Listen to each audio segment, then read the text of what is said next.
નમસ્તે મિત્રો, અત્યારે સરસ મજાના વાડીમાં બેઠા છીએ, બગીચામાં.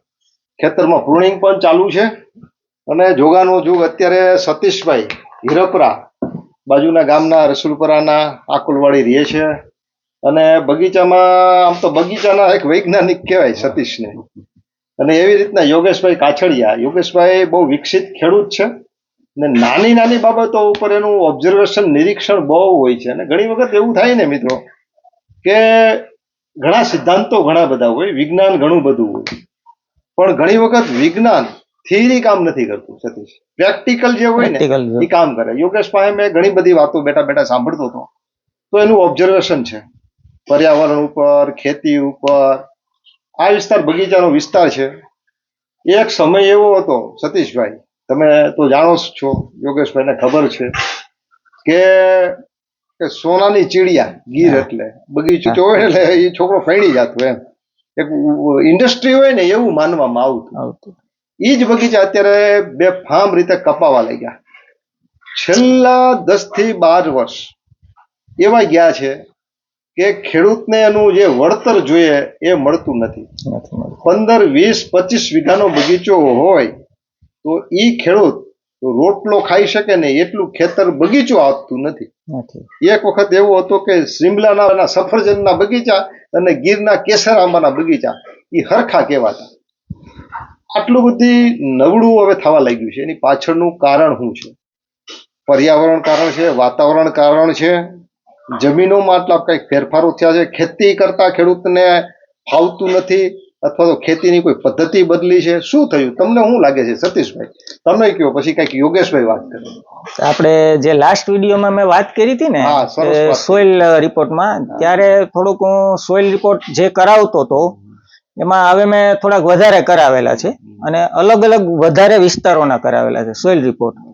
એટલે મારા અભ્યાસ પ્રમાણે જે સોઇલ રિપોર્ટ બધા હું સ્ટડી કર્યા છે અત્યાર સુધીના મેં, તો સોઇલની કન્ડિશન આજે એ જ જમીનોની સારી આવે છે જે જંગલોની નજીક જમીનો છે, ઇકોસિસ્ટમથી જોડાયેલી જમીનો છે. અને જંગલ ખરેખર મૂળ જમીન જંગલની જ હતી જે તે સમયે. અને એ જમીનોમાં જ્યારે બાગાયત થયા છે સમયાંતરે, એ જમીનોમાં કાર્બન રેશિયો સારો છે અને એની અંદર એનો પીએચ સારો છે, એના ન્યુટ્રિશન સારા આવે છે, બહુ વાંધો નથી એ જમીનોમાં. એટલે આજે પણ એ જમીનનું ઉત્પાદન જોવા મળે છે. સૌથી વધારે ખરાબ જમીનો થઈ હોય ને તો એ કાળી જમીનો છે.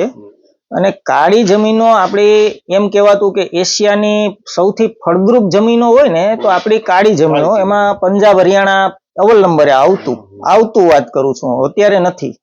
કારણ કે જે મેજર ઇમ્પેક્ટ પડ્યા છે ને ક્લાઇમેટના અને પ્રેક્ટિસની અંદર જે ચેન્જીસ થયા છે, જે આપણી ખેતીની જે પ્રેક્ટિસની અંદર, એના કારણે જે જમીનો બગડી છે ને એમાં ઘણા બધા રોલ છે. ક્લાઇમેટ ચેન્જ એક છે એ જવાબદાર છે અને રાસાયણિક ખાતરોના આડેધડ ઉપયોગો જવાબદાર છે. એટલે એ કાળી જમીનો જે બગડી છે ને એને સુધારવા માટે પણ બહુ મહેનત કરવી પડશે. એ જેટલી સારી જમીનો હતી ને એટલી બગડી છે અને એને સુધારવા માટે પછી મહેનત બહુ કરવી પડશે. અને એમ કાળી જમીન ફળદ્રુપ બહુ છે. હા, બગડતી ઝડપથી નથી, પણ બગડી જાય પછી સુધારવી અઘરી છે. બરાબર. એટલે હવે આપણી કાળી જમીનો છે એની અંદરથી કાર્બનનું પ્રમાણ ઓછું છે, પીએચ એનો ડાઉન વધારે છે, પીએચ એનો કાર્બન ડાઉન છે. પછી એ જમીનો બહુ એકદમ ટાઈટ થઈ ગઈ છે. મૂળ એની ફળદ્રુપતા છે ને એને મૂકી જ દીધી છે. એટલે આંબો એની અંદર અત્યારે 50-60 વર્ષના આંબા ઉભા છે. 10 વીઘાની અંદર માનો કે 150 આંબા હોય તો મૂળિયાએ તો આખી જમીનને ઘેરી લીધી છે નીચેથી. મૂળિયા તો એટલા છે કે એમાં કઈ ઘટતું નથી, પણ એમાંથી પોષક તત્વો છે એ હાઈડ થઈ ગઈ જમીનો, પીએચ ઊંચા વહી ગયા, એટલે લઈ નથી શકતો આંબો પૂરા ટાઈમે. એટલે આંબો તો આપણે જોઈએ તો કે બહુ આવડો વિશાળ આંબો ને ઉત્પાદન કેમ નથી કાઢતો એમ, પણ એને કોઈ ખોરાક ટાઈમે મળતો નથી. પ્લસ હવે એને ન્યુટ્રિશન એને ટાઈમે મળતા નથી અને ઉપરથી ક્લાઇમેટની અંદર જબરજસ્ત ફેરફાર આવે છે. એટલે બંને બાજુથી આંબો લડે છે. આજે વૈજ્ઞાનિકો જે નવી પદ્ધતિઓ આવી છે, તો ઇઝરાયેલી ટેકનોલોજીમાં જે આંબા વવાય છે હાઈ ડેન્સિટીમાં, એમાં કઈ રીતના કામ કરવું એ બધા કરે છે અત્યારે. પણ મોટા આંબાના ચેલેન્જીસ છે ને એ હું સ્વીકારવા માટે તૈયાર છું આજે. કે મોટા આંબાની અંદર હવે આપણે, કારણ કે બગીચો કાપી નાખવો એ સમાધાન નથી, તો આપણે બીજા 20 વર્ષ પાછળ વહી જાવ. પણ આ જે આંબા છે એની અંદર કઈ રીતના ઉત્પાદન ચાલુ કરી દેવું, આપણે ખર્ચો થશે, પણ એને અપડેટ કરીને કઈ રીતના ઉત્પાદન ચાલુ કરી દેવું. જમીન બગડી છે તો જમીન સુધારો, આંબો બગડ્યો છે તો આંબો સુધારો, અને એક શિડ્યુલમાં કામ કરવું જોઈએ આગળ જતા. એમાં એક મેં નક્કી કર્યું છે કે ભાઈ જે ખેડૂતોનું કામ કરાવું ને, મારી પાસે ઘણા ખેડૂતો છે જેના મેં કન્સલ્ટિંગ રાખેલા છે. એમાં કચ્છના ખેડૂતો આવે છે, વાપી વલસાડના આવે છે, ગીરના ખેડૂતો છે. તો મેં નક્કી કર્યું છે કે ભાઈ અમુક દવાઓ છે જે પેસ્ટિસાઇડ છે એ નહીં જ મરાવવાની કે જે ઇકોસિસ્ટમને ડેમેજ કરે છે, હ્યુમન હેલ્થ માટે બહુ ખરાબ છે, એ નહીં જ વપરાવાની.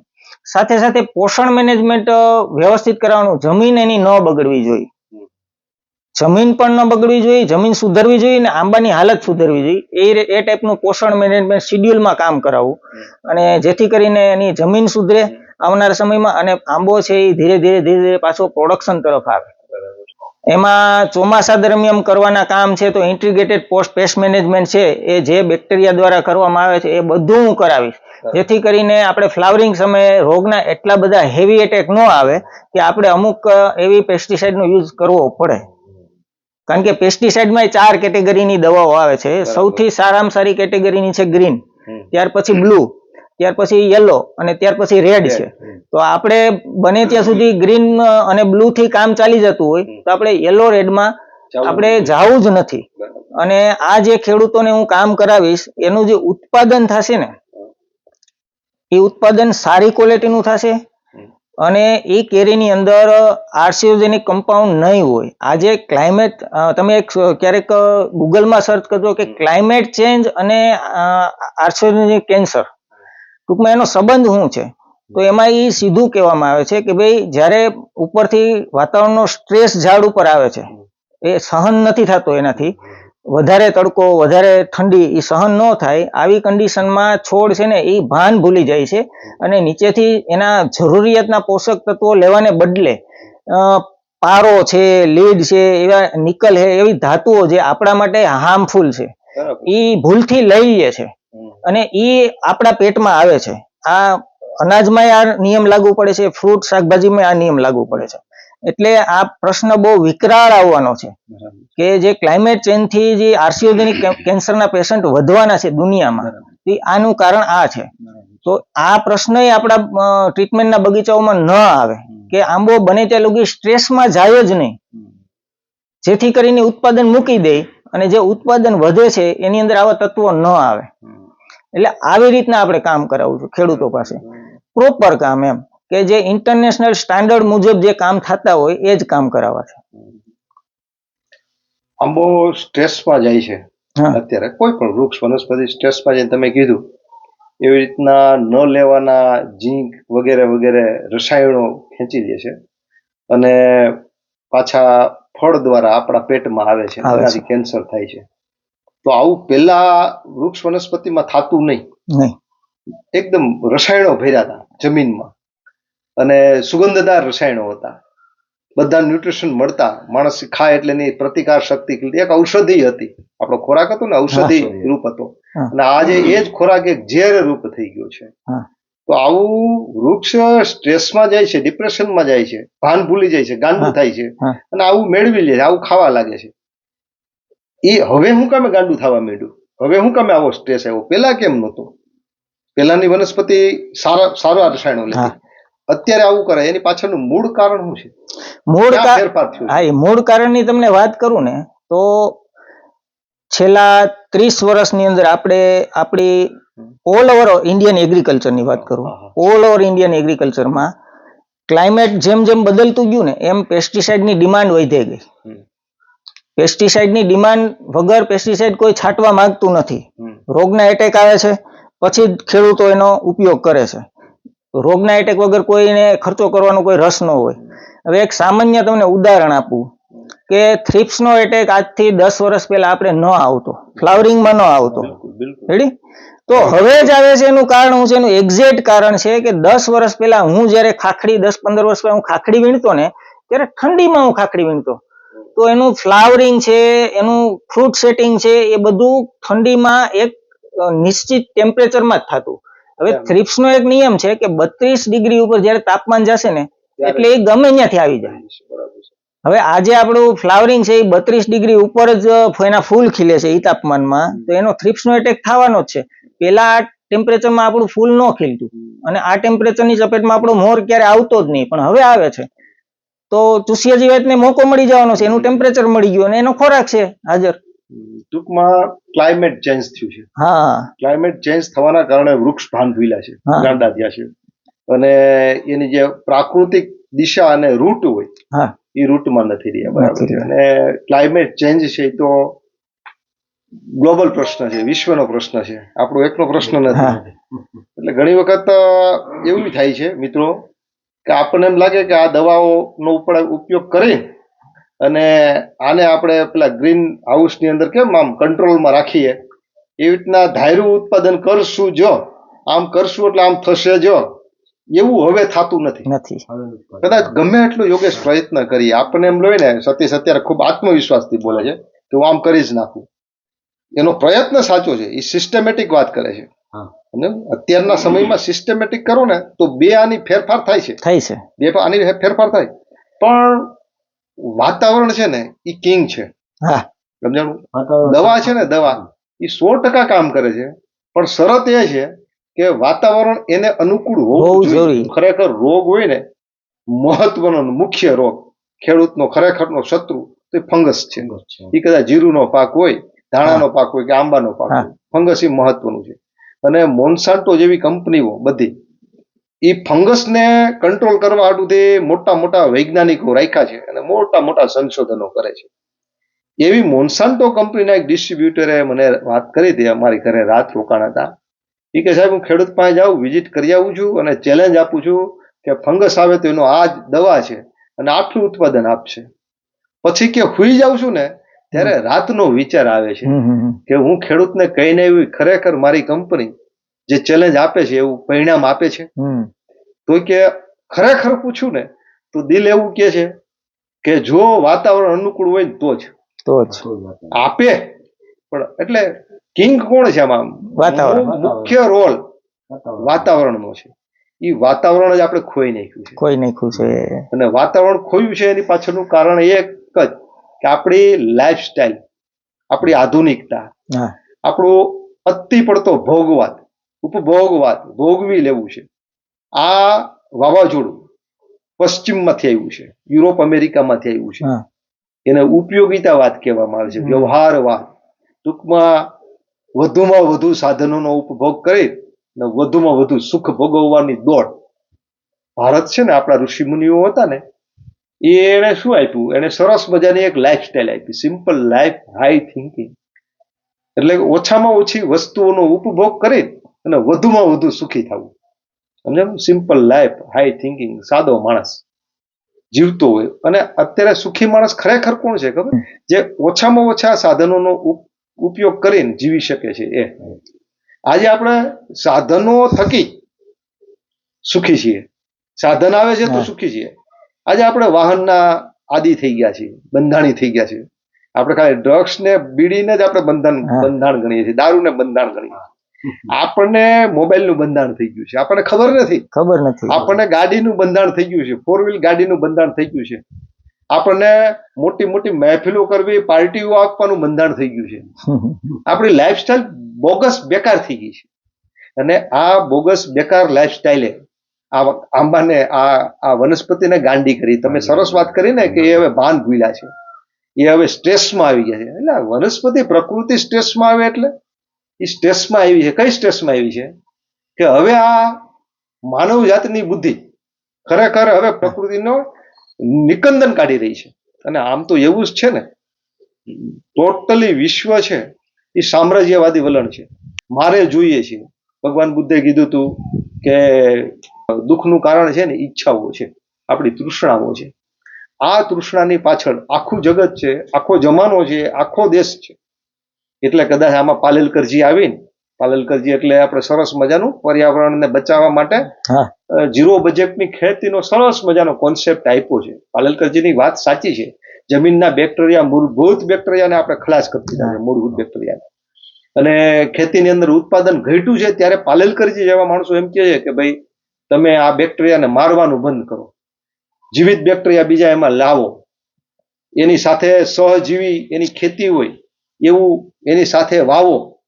જંગલના ઉદાહરણો આપીને જંગલને કાંઈ નથી થતું ને આને શા માટે થાય એવા ઉદાહરણ આપે, સરસ મજાનું કરે. પણ પાલેલકરજી એકલા કેટલું કરી શકે?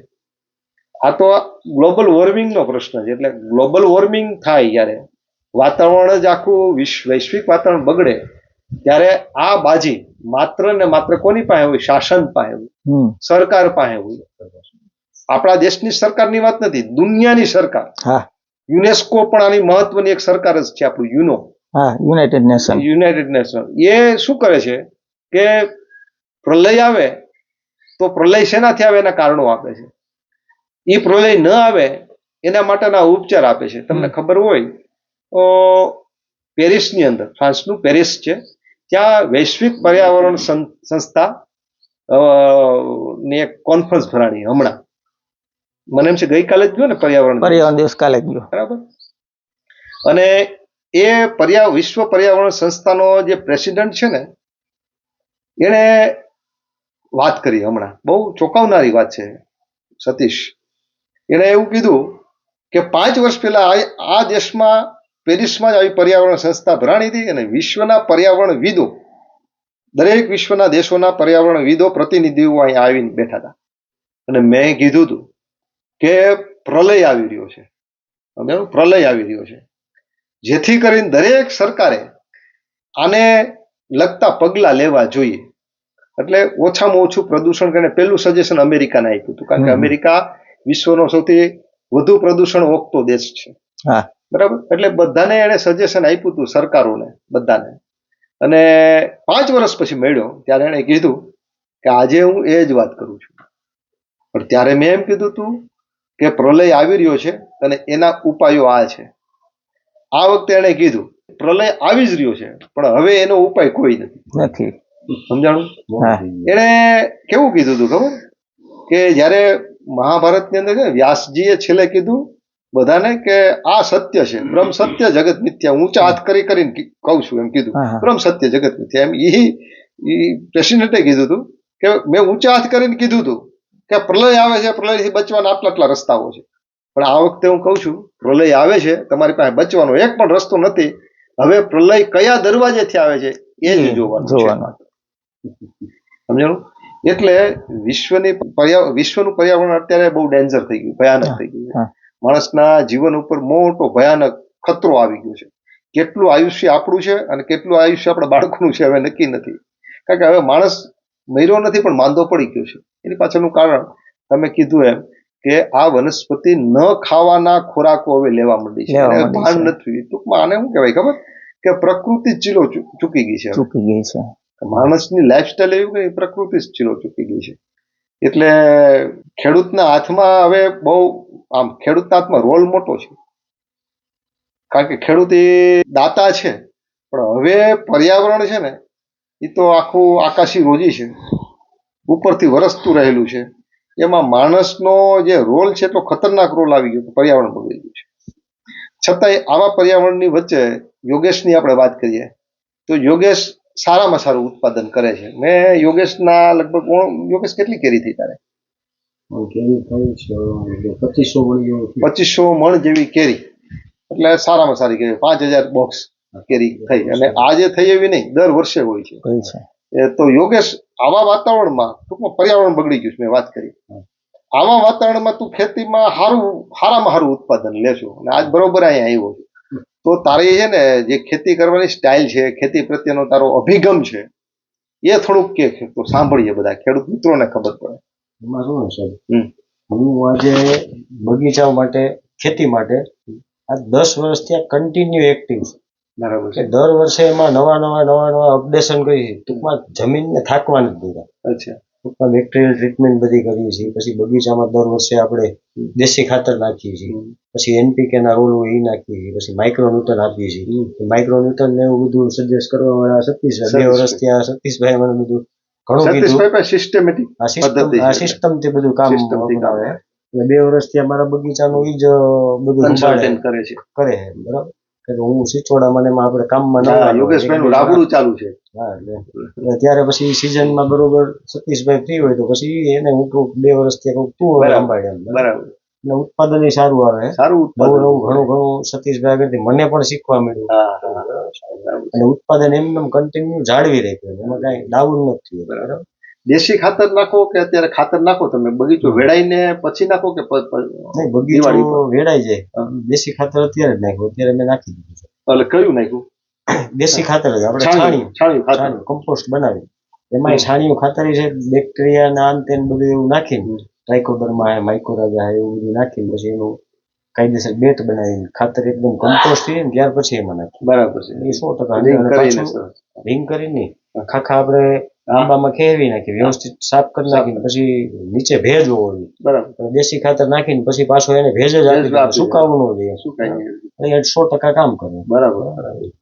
હર વર્ષે આ સિસ્ટમ. બરાબર. પ્રુનિંગ કેટલા વર્ષે કરો છો? કટિંગ પ્રુનિંગ તો 4-5 વર્ષ પહેલા મેં હળવું કર્યું હતું સાહેબ, નીચેથી, ઉપરથી નીચેથી. બરાબર. કારણ કે મારે આંબા બહુ મોટા નથી, અને પાછું આ વર્ષે અત્યારે ચાલુ છે, અત્યારે કરું છું હળવું હળવું કરી કે આપણે જે ડાળીઓ નડતી હોય, બરાબર, કોઈ ડાળીઓ ફાટી ગઈ, કોઈ ખરાબ ડાળી એક સાથે આમ હાર્ડ પ્રુનિંગ નથી કરતા. હાર્ડ કરીએ તો પછી આંબો એ સદમાં આવી, પાછું એ દર 1 વર્ષ તો એ પાછું એમાંથી નીકળી નો.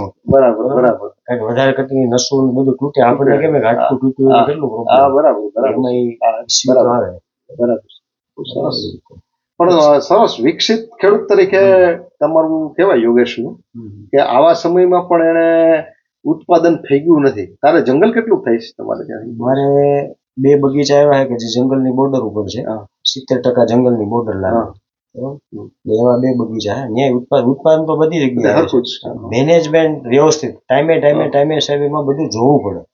પછી લોકો અત્યારે કેરી લઈ લીધી પછી ભૂલી જાય, ઘરે બેસી જાય એવું ન લે, અને આપણે કેરી લઈને પછી બગીચામાં હોય, ઘરે ન હોય. બરાબર. ચોમાસામાં એમાં બેક્ટેરિયાની ટ્રીટમેન્ટ, ચોમાસામાં સતત બગીચામાં હોય, અમે ટૂંકમાં ખાલી કેરી લેવા જતા હોય તો ચાલે, તો નહીં મેળ આવે કોઈ. પછી આપણા આંબા હે, બગીચો હે, એમાં શું પ્રોબ્લેમ છે, આપણે રોજ એનું સજેશન કરીને રોજ એમાં જોઈએ સાહેબ કે એને રોજ જેટલો તમે એને પ્રેમ કરશો એટલું તમને ઉત્પાદન આપશે. પછી ઓલું તમે કે કેરી આવી ગઈ, ગાલો આટલી થઈ ગઈ, ઘરે બેસી ગઈ, એક વખત હારી આવી, ગોળ તો વધારે કેરી થઈ આવશે એમ કે, પછી બીજા વર્ષે કાંઈ ન આવ્યું એવું ન હોય. દર વર્ષે એક સરખું ઉત્પાદન લેવા માટે દર વર્ષે કન્ટિન્યુ એમાં મહેનત કરવી જોઈએ, વ્યવસ્થિત ટાઈમે જોઈએ. મોટા ભાગના તો આપણા આ બાજુના ખેડૂતો શું કરે, મોટા ભાગના કે કેરી આવે ને મોર આવે તે જોવા જાય, મોર આવે તે હરખાય, પછી ટ્રીટમેન્ટ કરે છે 100%, મોર આવે પછી મોર આવે ત્યારે ખરેખર પાણી આવ્યા પેલા પાર બાંધવી જોઈએ. રોગ તમને દેખાતો નથી કારણ કે એ અગોચર છે, એ દેખાય તો એને 50% ડેમેજ થઈ ગયા પછી બહાર છે ને ખબર પડે છે, ખબર પડે. એટલે રોગ આવે ને એની પહેલા જ એની સિસ્ટમ હોય ને, કારણ કે સિસ્ટમ એ હોય કે આ સમયે કોરામેડ આવતી હોય, આ સમયે મોર આવતો હોય, આ સમયે આ રોગ આવતો હોય, આ સમયે આ રોગ આવતો હોય. એટલે આપણે એના માટેની જે પદ્ધતિ હોય એ પદ્ધતિ કરવા માંડી, એ મેં પણ જોયું કે એડવાન્સ તમે જેટલા હાલો ને એટલું ઉત્પાદન વધારે આપે છે. એમાં શું છે કે ચાલો ક્લાઇમેટ ચેન્જ થયું, શિયાળામાં વાદળા થયા કે વરસાદ થયો એવું થયું, તો એને માટે શું કરવું, એને એડવાન્સ પ્લાનિંગમાં હું તમારે કયો પ્રિવેન્ટ ડોઝ કયો મારો, એનું તમારી પાસે તૈયારી હોય. પછી ઓલું તમે નુકસાન થઈ ગયા પછી દોડો તો પછી નુકસાન જ, કારણ કે ફ્લાવરિંગ સ્ટેજમાં તમે આ વર્ષે હું એ ટાઈપનું કામ કરતો હતો કે રોજના ટેમ્પરેચરના ડેટા તો હું મારા એક્સેલ શીટમાં નાખતો જ હતો મારા લેપટોપમાં. આવનારા 10 દિવસમાં શું ફેરફાર થવાના છે એને આધારે મેં અમુક સજેશન આપ્યા હતા યોગેશભાઈ, આપણે એમાંથી પાર નીકળી ગયા. 10 દિવસ પછી શું થવાનું છે તમને આજે ખબર હોવી જોઈએ, અને એનો ઈલાજ આજે નહીં કરો ને તો 10 દિવસ પછી તમે નુકસાનમાં ઉભા. અને હવે એટલું બધું વાતાવરણના બધા ડેટાઓ આપણને રેગ્યુલર મળે છે, 10 દિવસ પછી વાતાવરણ કેવું છે ખબર છે, એટલે ઈ વાતાવરણમાં કેવા રોગ આવે એ આપણને ખબર છે, તો એનો પહેલેથી જ આપણે ટ્રીટમેન્ટ કરવા મળીએ તો ઘણો ફરક પડે છે. દર વર્ષનો આપણને અભ્યાસ હોય તો આપણે કરી શકીએ કે વાલો ઝાકળ આવે, વાદળા થાય છે, આમાં કયા રોગનો એટેક થવાનો, એની પહેલા તમે સજેસ્ટ કરો, અને એની પહેલા તમે એડવાન્સ એમાં ડોઝ મારી દીધો તો તમને ઈ તો બધું ઈ તો પણ એક ખરી વસ્તુ છે કે હવે આમ તો ખેડૂત છે ને મેં ઘણી વખત જોયું, ખેડૂત હાવ અભણ હોય ને, આ તો આપણે બધા ભણેલા છીએ, અભણ ખેડૂત હોય ને તો એ દવાનું કન્ટેન્ટ કયા રોગમાં કઈ દવા વધુ કામ કરે છે એ પ્રેક્ટિકલ નોલેજ જબરજસ્ત હોય છે ખેડૂત પાસે. સારામાં સારું નોલેજ હોય છે. આપણને ઘણી વખત અભણ ખેડૂતો સલાહ આપે અને એ સાચી હોય, ખોટી ન હોય કે આમાં સાહેબ તમે આ નહીં. ઘણી વખત એવું થાય કે બહુ જે લોકો શું છે ખાલી એસીમાં બેઠા બેઠા આના ડેટાઓ લે છે અને ફિલ્ડ ઉપર જાતા નથી, ફિલ્ડ ઉપર અનુભવ લેતા નથી ને એને સાચી હકીકતની ખબર નથી. મેં આગળ કેમ આપણે ગયા તે કીધું કે ભાઈ આવા પ્રકારની ડાળી હોય ઉપર હોય છે તો એની અંદર જે કેરી તંદુરસ્ત થાય અને મોટી થાય અને જે જથ્થો થાય એટલું નીચેની કેરીમાં નથી થતું. એ ક્યારે આપણને ખબર પડે કે આપણે ઉપર ચડીને ક્યારેક આંબા વેડ્યા હોય તો એટલે પ્રેક્ટિકલ જે નોલેજ છે ને એ તો જબરજસ્ત છે. પણ પ્રેક્ટિકલ નોલેજ હોય ને સાથે સાથે ચોપડીનું કે જ્ઞાન હોય ને થિયરીનું તો સોનામાં સુગંધ પડે. એટલે હવેની પેઢી છે ને તમારી યોગેશપતિ પેઢી, સતીશ છે, એ બધા એવા છે. આપણા માતા પિતાઓએ ખેતી કરી ને ત્યારે ખેતી પૂરતું નોલેજ એની પાસે હતું જ, પણ આખા જે વિશ્વના જે ડેટાઓ હોય, પર્યાવરણની જે માહિતી હોય, 10 દિવસ પછી કેવું વાતાવરણ આવવાનું છે, પવનની ગતિ કેટલી રહેવાની છે, ભેજ કેટલો રહેવાનો છે, એ ડેટા એની પાસે ન હોય. અને આપણી પાસે બીજી ખાસિયત એ હોય કે આપણે કયા વાતાવરણમાં બગીચો ફીટ્યો છે, મોર આવ્યા પછી કેટલા સેલ્સિયસ ડિગ્રી તાપમાન સુધી ખમી શકે એમ છે અને કેટલું નીચું તાપમાન જાય તો એને નુકસાન થાય એમ છે, એ આપણે જાણતા હોઈએ છીએ. એટલે એને લગતી થોડીક ટ્રીટમેન્ટ આપણે આપી શકીએ. આપણે ખબર હોય કે હવે ફૂગનો એટેક થાય, ભેજવાળું વાતાવરણ થઈ ગયું છે, જબરજસ્ત ભેજ આવ્યો, ઝાકળ આવવાનો છે, તો આપણને લગતી કોઈ એને ટ્રીટમેન્ટ કરવી હોય, માનો કે આપણે પેસ્ટિસાઇડ દવા છાંટીએ તો ફૂગનાશક ફંગસની દવા દેવી હોય તો દઈ શકીએ. બીજી આપણને એ ખબર હોય કે આ દવા છે તો એ કેટલી સ્ટ્રેન્થ વાળી છે અને કેટલી નુકસાન કરશે. કારણ કે મોરનો પીરિયડ હોય સેન્સિટિવ પીરિયડ હોય, કારણ કે એકદમ આમ કહેવાય ને ભ્રૂણ જેવા એના હોય, કેરી આખી ભ્રૂણની પીરિયડમાં બેઠી હોય છે. એ સમયે તો એને સેજ ઝેર પણ નુકસાન કરી જવાનું છે. અને ઘણી વખત એવા જોયા છે આખા બગીચાને દવાએ નુકસાન કરી નાખ્યું. એવી દવાનો છંટકાવ થઈ જાય તો પછી મોર બધો પૂરો થઈ ગયો, રોકાઈ ગયો, આખું વર્ષ ફેલ થયું. એટલે નવી પેઢીની આ ખાસિયત છે કે સંકલન કરીને, અને પણ નવી પેઢીનું દુઃખ એ છે બિચારાના ભાગ્યુમાં શું આવ્યું છે, ચેલેન્જ આવી છે. વાત અને કોની સામે લડવાની? પ્રકૃતિ સામેની ચેલેન્જ. પહેલાના સમયની તો પ્રકૃતિ કેવી, દૂધની નદીઓ વહેતી ને, આપણે કહીએ ત્યાં વિજ્ઞાન નહોતું તો દૂધની વહેતી નદી વહેતી, પાછળ પ્રકૃતિ નાખે તો જીતું જ ઉગતું, ઘા કરીને ફેંકી દો ને ઉગે. તલ વાળું તલ થતા, મગ વાળું મગ ખાંડી થતા. હવે દિવસો 5 મણ ને 10 મણ એ દિવસો તો ગયા.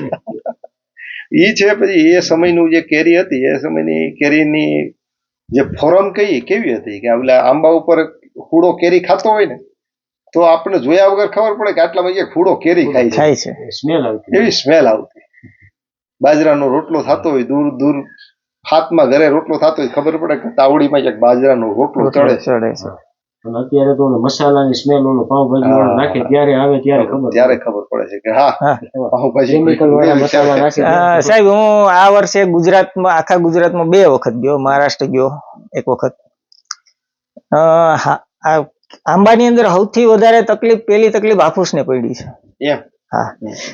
આ કેસર કરતા એ વધારે સેન્સિટિવ હાફૂસ છે.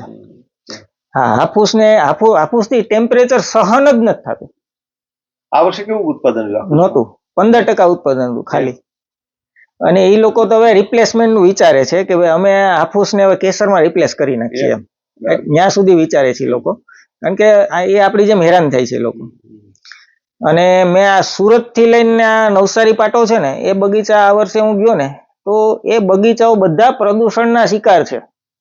એને પાંદડા ઉપર જોઉં ને સાહેબ, આમ પ્રદૂષણની મેળ જામી ગયેલી છે.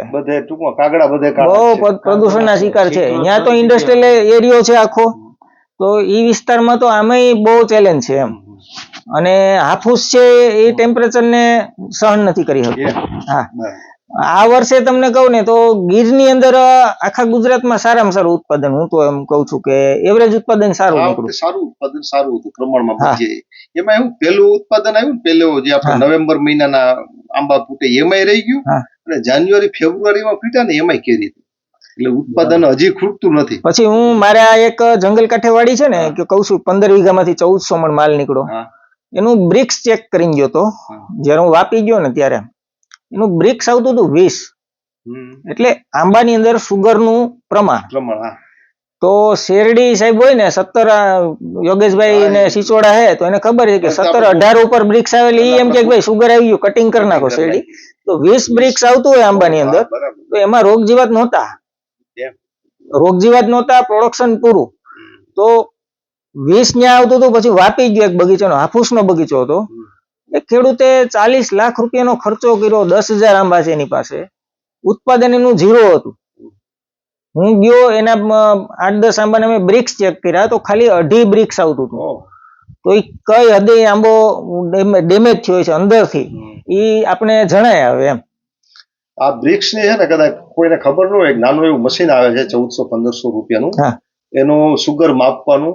અને સુગર આજ કે ને સતીશભાઈ કે 2.5 બ્રિક્સ આવ્યું તો સમજી લેવાનું કે આંબામાં રોગ છે, કઈ કટે છે. ને બ્રિક્સ નો એક નિયમ તમને કીધું સાહેબ, કે તમે ફ્લાવરિંગ સમયે જો બ્રિક્સ માપો અને તમારું 15 ઉપર બ્રિક્સ આવે ને તો તમારા ઓટોમેટિક આંબામાં રોગ જીવાતના પ્રશ્ન એવું માનવાનું માઇનોર એવા થઈ જશે એમ. 20 ઉપર તો રોગ જીવાત આવશે જ નહીં આંબામાં. પણ જે આંબાઓમાં રોગ ઘેરી લે છે ને એનો બ્રિક્સ તો ડાઉન પેલા છે જ. અને બ્રિક્સ એવું ઇન્ડિકેટર છે કે આંબો તમારે બ્રિક્સ ડાઉન આવે ને એટલે તમારે સમજી લેવાનું કે આપણી જમીનમાં પ્રોબ્લેમ છે ને આપણું ઝાડ નબળું પડી ગયું છે. બરાબર છે.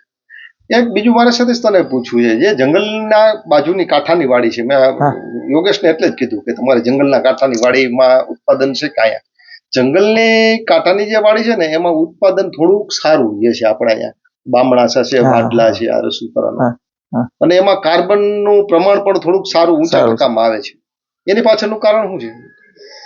જો જેટલી જંગલની જમીનો છે ને એ મને ખબર છે ને ત્યાં લગી મૂળ ત્યાં ભવિષ્ય ભૂતકાળમાં જંગલ જ હશે, કારણ કે એ ઢાળમાં છે. જંગલ તો બધું બધું એ નજીક હતું ઇકોસિસ્ટમ થી. અને આંબાને ભાવતી જમીનો છે ને એ ઢાળવાળી જમીનો છે. પેલા તો ઢાળ હોવાના કારણે એમાં માનો કે 100 ઇંચ વરસાદ પડે છે ને તો એ જમીનને નુકસાન નથી કરતો.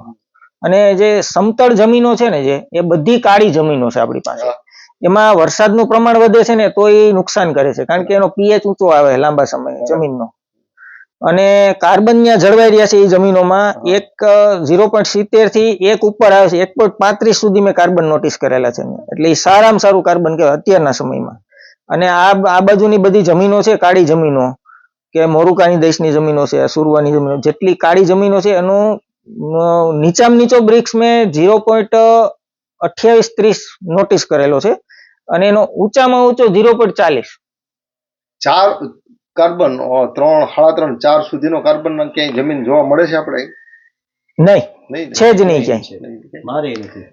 0.50 થી સાહેબ નીચે કાર્બન આવે ને એટલે એ ખેતી કરવા લાયક જમીન નથી, એવું કૃષિ ખાતું એવું માને છે. હવે કાર્બન નું પ્રમાણ ઘટ્યું અથવા તો આપણે કઠણ જમીન થઈ જાય ને શું કહીએ આપણે, એકદમ ટાઈટ થઈ જાય જમીન, તો એમાં આપણે જીપ્સમ નાખીને પોચી કરવામાં આવે, અથવા તો કાર્બોનેટ ને ઊંચું લઈ આવવા માટે શું કરવું પડે? એના માટે તમારે દેશી ખાતર તો પેલા વાપરવું જ જોઈએ, પછી બેક્ટેરિયાનો વધારો કરવો જોઈએ. કારણ કે જો કાર્બન સાયકલ છે ને એ તમને તો ખબર છે કે ભાઈ જીવ મરે ને તો કાર્બન થાય, પ્રકૃતિ મરે તો કાર્બન થાય, ને જીવ મરે તો કાર્બન થાય. તો બેક્ટેરિયા છે ને એ વધારે થશે, એની જીવન મરણની સાયકલ ચાલુ થશે, એટલે ઓટોમેટિક કાર્બન વધારશે. અને જે કમ્પોઝ નાખશો તમે, દેશી ખાતર નાખશો કે કોઈ પણ, તો એને ફટાફટ કમ્પોઝ કરશે, એટલે એ સાયકલ ને સ્પીડ કરાવશે એકદમ. અને એ પણ કાર્બન તમારે ઊંચું લઈ આવવું હોય ને તો 2-5 વર્ષનો સમય તો લાગે જ, અને સતત એમાં કામ કરવું પડે જમીનમાં એમ, અને ખર્ચો પણ થાય છે સમય પ્રમાણે. રાસાયણિક ખાતરનું ઉત્પાદન વપરાશ પણ ઘટાડવો પડે ને, કાર્બન ઘટાડવો પડે બેક્ટેરિયાઓનો. એટલે પ્રમાણસર બધી વસ્તુ સારી લાગે, પછી પ્રમાણ ચૂકીને તમે કાંઈ પણ કરો ને એટલે એ બધું નુકસાન તરફ લઈ જાય આપણે. અને દેશી ખાતર ખાસ પકાવેલું જ નાખવું જોઈએ, જેટલા લોકોએ કાચા દેશી ખાતરો નાખ્યા છે ને એ એના ઝાડવા સુધરવાને બદલે બગડ્યા છે. બરાબર. બગડ્યા છે. એટલે ટૂંકમાં આપણે ઓલું ઉથેટી નાખીને પેલા કરતા ને શું કહેતા આપણે ઉથેટીમાં નો ખાતર નાખી દઈને માથે માટી નાખીને પલાળી દઈએ. એને એક શબ્દ છે ખેડૂતનો, એને કહીએ આપણે ગળતિયું ખાતર, કમ્પોસ્ટ આધુનિક ભાષામાં, પેલા દેશી ભાષામાં ગળતિયું, તળપદી ભાષામાં. ઈ ગળતિયું ખાતર કરીને નાખવાની પદ્ધતિ આપણા જે બાપ દાદા હતા ને એ જબરજસ્ત કરતા. દર વર્ષે ગળતિયું ખાતર ચોમાસા પહેલા ઈ લોકોની પડી જ ગયું હોય, એની ઉપર માટીના ઓલા ધૂળની ગાડીઓ નાખી દીધી હોય, પાણી મૂકી દીધું હોય, અને જયારે એનું ઉત્પાદન કરવું હોય ને ત્યારે મસ્ત એને ઓલા કરીને પાછો બીજો ઢગલો કરે એમાંથી હીટ નીકળી જાય છે. આમાં છે ને આપણે ઉત્પાદન ઘેટા છે ને આ બધી વાતો કરીએ ને એની પાછળના ઘણા કારણો છે. લાઈફસ્ટાઈલ ની આપણે જેમ વાત કરી ને કે પશ્ચિમ તરફનો આ જે ભોગવાદ, એ સિવાય છે ને આપણી લાઈફસ્ટાઈલમાં ફેરફાર થઈ ગયો છે. ખેડૂતની લાઈફસ્ટાઈલ આપણો છે ને બળદ ગાય પશુ આ ખેતી છે ને એ ધંધો એનો સાથે પશુપાલન હતું. ખેતી અને પશુપાલન એક સિક્કાની બે બાજુ હતી. એટલે પશુઓ આપણે રાખતા. ઘર કોઈ એવું ખેડૂત નું હોય કે એની પાસે બે બળદ ન હોય, અને બે બળદ ખાલી ન હોય, એની પાસે ગાય હોય એક બે ભેંસો હોય, સમજાણું? અને આ 4, 5, 7 ઢોર તો દરેક ખેડૂતની ઘરે સરેરાશ મળતા, અને એનું ખાતર એના ખેતરમાં જ જાતું. ખાતર વેચતા ક્યાં કોઈ, છાસ ન વેચાતી એમ ખાતર ન વેચતું હોય. એ આપણા મારા બાપુજી વખતે મને ખબર છે, હું નાનો હતો ત્યારે ખાતર વેચવાની કોઈ પ્રથા જ નહોતી. બહુ વધતું હોય તેમ કે તું ભરી લેજે ઉથેટી. એટલે એ ખાતર આપણા ખેતરમાં આવતું બંધ થયું ને, આ મૂળ પ્રશ્ન છે ને આપણી લાઈફસ્ટાઈલ બગડી. એટલે કારણ કે બળદનો પગ મંડાતો બંધ થયો, ટ્રેક્ટરો આવી ગયા. હવે ટ્રેક્ટર તો કઈ પોદડું આપતું નથી, એ તો આપણે ગાય ભેંસ ને બળદ જ આપતું. એટલે આપણે બેક્ટેરિયાઓને જે બેક્ટેરિયા આપતા ને, અને એમાં બળદના આતરમાંથી ગાયના આતરમાંથી જે ગોબર પસાર થઈ અને એમાંથી જે બેક્ટેરિયા આવે છે ને એ મૂળભૂત બેક્ટેરિયા, એ પોટાશ ને નાઇટ્રોજન ને જે કહીને બધું જ એમાં મળી જતું. અને એ આપણે દાખલાય છે ને આપણું જયારે ઉથેટી હોય અથવા આપણું જ્યાં ધાર્યું હોય વાડિયુંમાં, જ્યાં બળદ નું એની બાજુનો આંબો હોય, એ કેવડી કેરીઓ થતી. આમ ઢગલા બંધ કેરેટિયા ભરીએ તો આખા આંબાની નીચે બધા કેરેટિયા તમે ભરેલા મૂકી દો એટલો એક આંબો કેરી આપતો. મેં તને બતાવ્યું ને 40 મણ કેરી મેં વેડેલી છે એક આંબામાંથી. 40 મણ. ઓલી છેલ્લી આયર છે ને એમાં એક વખત અમે 800 મણ કેરી વેડી હતી એક જ આયરમાંથી.